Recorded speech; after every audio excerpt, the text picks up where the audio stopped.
Yes, sir. What's his name? Yamo is Rodrigo. Oh boy. Yeah, that's right.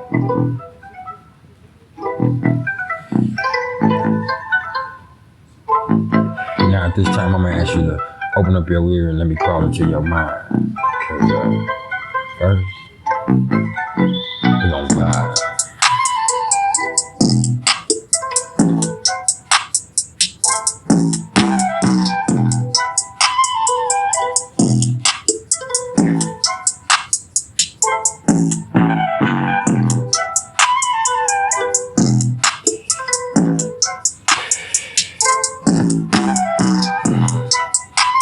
That bitch is delightful, ain't it?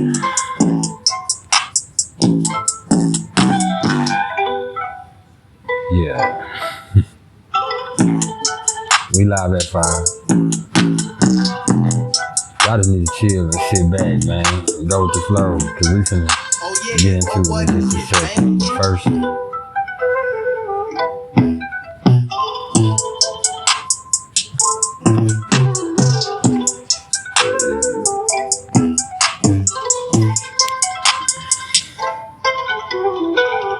open up your ear and let me crawl into your mind one time here in a minute, man.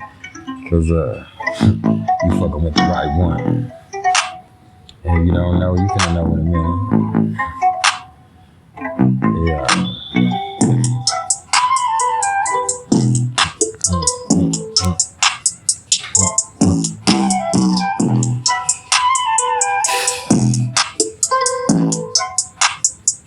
Just chill, man.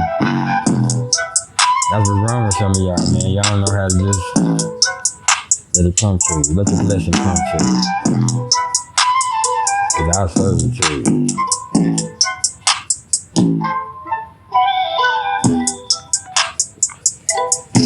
You don't meet too many as flyers is, man.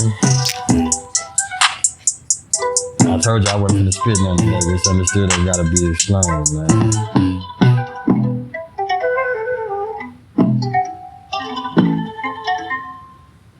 Just feel music.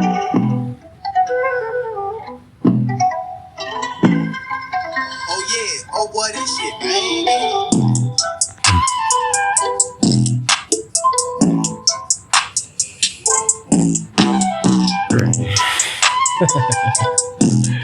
Hey.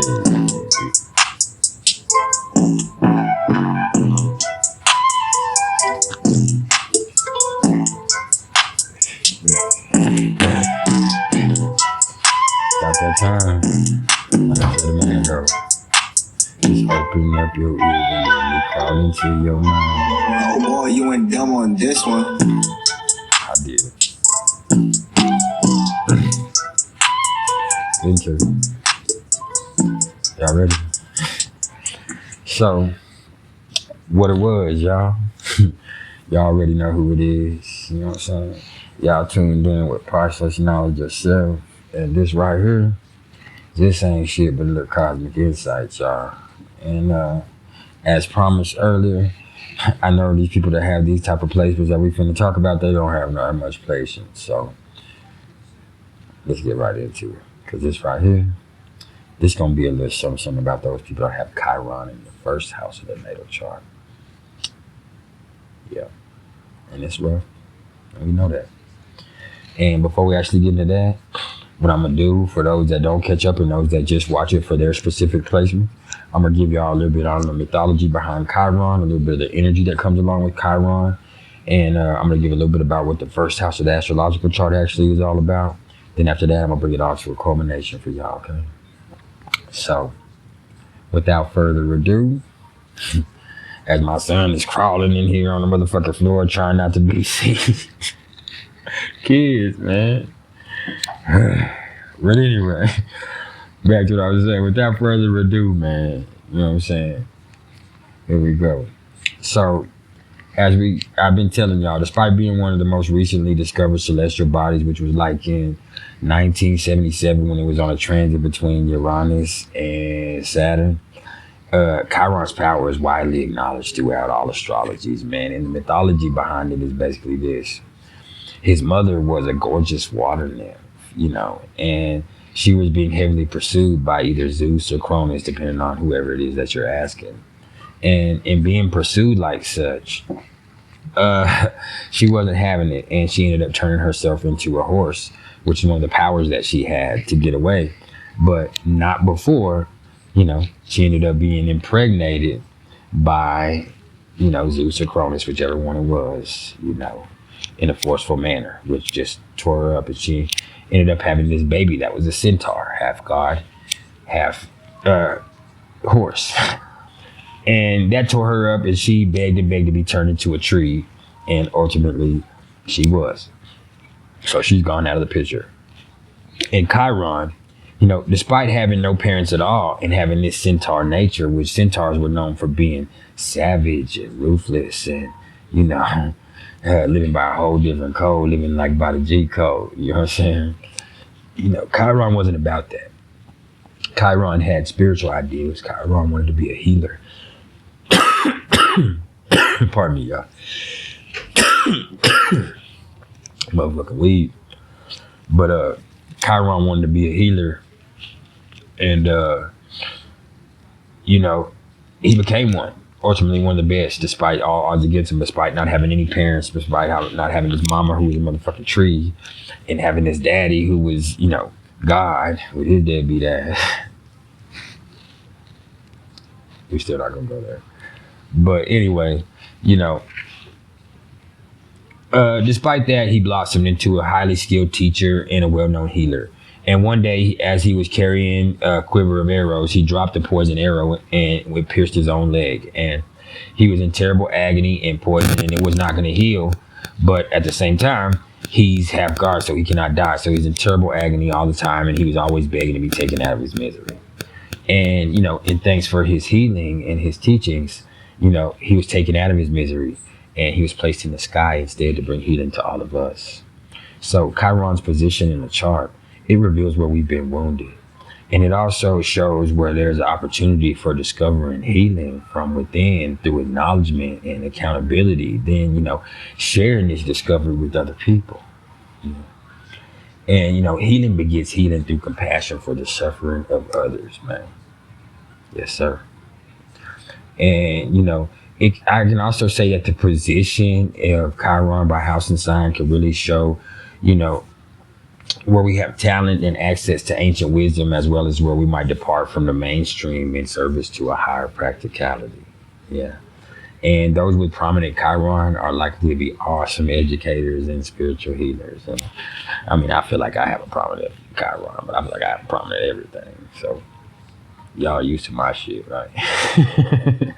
But it's all great, So we're moving on to what the first house actually is. In astrology, the first house is the house of self. And the cusp of the first house is where the ascendant lives. And that's, that's the sign that was rising in the east at the time you were born and all that. And, through this thinking of the in terms of the sunrise, and beginnings, you can kind of get the concept of what the first house is, though.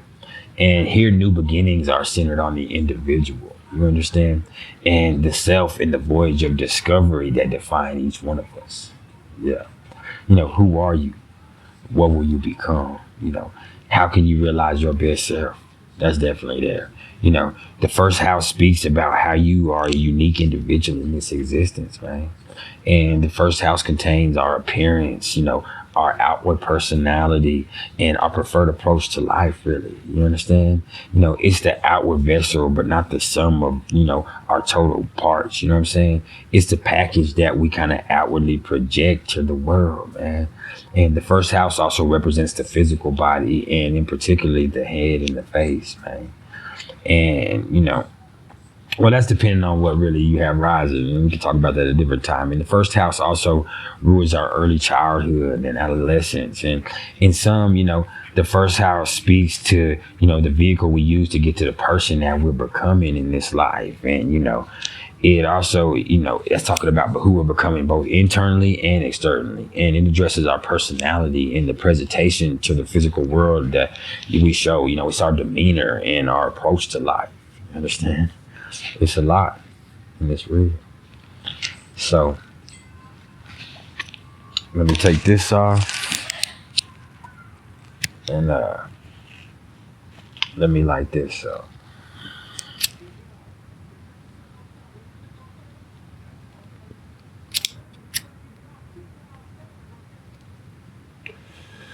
We finna go in, y'all. We finna go in. So when we talk about, Chiron in the first house, man. Okay. So, there are really a lot of ways I feel like that we can look at this one, y'all. And for me, though, most of all, it indicates an individual whose wound stems from a lack of understanding of who they are as an individual. Yeah. And they may feel like they don't, fit into society. They may feel like their sense of style or their appearance, isn't appealing to others. And a lot of them really might have wounds surrounding self-confidence issues in regards to their facial or their body appearance. Like, yeah, this is them. And, to be honest, this is one of the most extremely rough placements, man, because it can be quite self-hating, man. And that's in regards to the physical self, especially in particular, okay? And they could also get caught up in feeling like they have no direction in life. And while everybody else around them seems to know where the fuck they're going and what the fuck they're doing with their lives, you know what I'm saying? First house Chiron people can sometimes seem to drift from one place to the next place and, feel like they're not really getting nowhere in life. And, it really frustrates them spiritually, man. You know what I'm saying? And it really starts really fucking with their sense of self-worth, which in turn, can lead them into beating themselves up and abusing themselves, in all sorts and kinds of toxic and fucked up ways, man. You know what I'm saying? And this is a place that just really caught up in them toxic cycles like that, man. And they could also, have some issues around the outward expression of anger and being assertive. They may desperately want to, really desire to have some certain shit, but can never seem to muster up the passion and the drive to really go get it, And, they end up resenting themselves for being such a bitch about the whole motherfucking situation when the problem was, they never even really felt like they were worthy of even trying because they never thought they could ever win in that situation, which we all know that's some bullshit, but man, they have to find it within themselves. This is about self. And, on the flip side, I could say that, they might be the type of individuals who keep running into brick walls because they have no patience either. And because they're always trying to force some shit, which, that in itself stems from not being able to get what they wanted when they wanted it when they were children, man. And, they could have also grown up in an environment where, any attempts to express anger outwardly or aggression were scolded and reprimanded. So they learned to repress it inside of themselves, where it is kind of learned to manifest into a subconscious shadow aspect. So now when they push too motherfucking far, they go too motherfucking far and they snap and lose motherfucking control, you know what I'm saying? And then become dangerously violent and, and aggressive. Then they feel guilty after realizing what the fuck they just did. And, they could have also just witnessed, or experienced an abusive, aggressive, or a highly defensive parent or, brother or sister or somebody in their household, whoever might be an authority figure in their household. Pardon me, let me fix my shit. I'm not trying to look fucked up. Anyway, but they might have had a fucked up authority figure in their household or something that they wasn't vibing with, and they tried to confront them and have her talk with them about it, and they only turned around and aggressively, asserted dominance on them too, and kind of punked them and, made them feel incapable and fearful of, standing their own ground later on. Yeah, it's that fucked up. But it's always a way out. the thing with this placement is though, because is that through finding their own strength and finding their own empowerment, they can heal others by and encourage them to stand up for themselves too, man, and never lose sight of themselves, and that you don't have to be nobody's fucking rug, man. Like, stand up for yourself. Because Chiron in the first house is, what I'm saying, there for everybody to see. That's what I feel about that. And people see their battle wounds on the outside, man. And if it's real close to the ascendant, what I'm saying, they can really personify the characteristics of the wounded healer, man, in all kinds of ways, man. It could be, handicaps. It could be, be having to deal with being shot up or stabbed up or falling or hurting, they could embody that, or they could just, you could see it, man. But if it's also well aspected, they could probably even be recognized as such, what I'm saying, out of admiration for their strength and their perseverance. And I mean, that's the truth, man. And let me also say, because this is the first house, let me also say that there can be situations where no matter how much others praise them, though, and how much people acknowledge their appearance, they're constantly going to be unhappy with how the fuck they look. And, what I'm saying, they're really going to be prone to, plastic surgeries and, body mutilation and, what I'm saying, a whole abyss of fuckery. You know what I'm saying? That, they'll probably seriously regret one day once they, deal with this Chiron energy, and that's if they survive it. Because this is that crucial. And for those that do have Chiron in the first, man, you need to learn what you want, where you want to go in life by experimenting with different pathways. You know what I'm saying? You were incarnated for a motherfucking reason. Don't ever forget that. Okay? Whether you believe it or not, you know what I'm saying? And you cannot be motherfucking scared to put yourself out there. You know what I'm saying? And just know that, what I'm saying, you have an incredible capacity for power and strength within you. But are you going to use it, or is it going to remain untapped? Because just because you build like that, it don't mean you have to build like that, man. You don't have to feed into the bullshit. You don't have to feed into the negativity. Do you understand me? Don't do it. Just because you're built like that, you don't have to build like that. And I'm telling you, man, that's some priceless knowledge in itself. And this has been some priceless knowledge of self, you did. And I appreciate all the love and support, y'all. If y'all are interested in the astrological readings whatsoever, man, you already know what the fuck to do. You can either hit me up in the comments below or email me at mr.turner1300@gmail.com. You feel me? And hey, man, if y'all fool me on any level, man, y'all know what to do, man. Like, share, and subscribe, man. I'm not feeling the love in that department. And I'm seeing the amount of people that see the videos, but I'm not seeing the amount of love from it, man. So, fuck with me one time. If it ain't no complaints, what is it hurting you to hit that like button, man? You know what I'm saying? You hear me? I appreciate all the love and support, y'all. Y'all keep it real till the next time when we come back to get y'all. If you got a reading coming, it's coming on time. When I told you. That's real.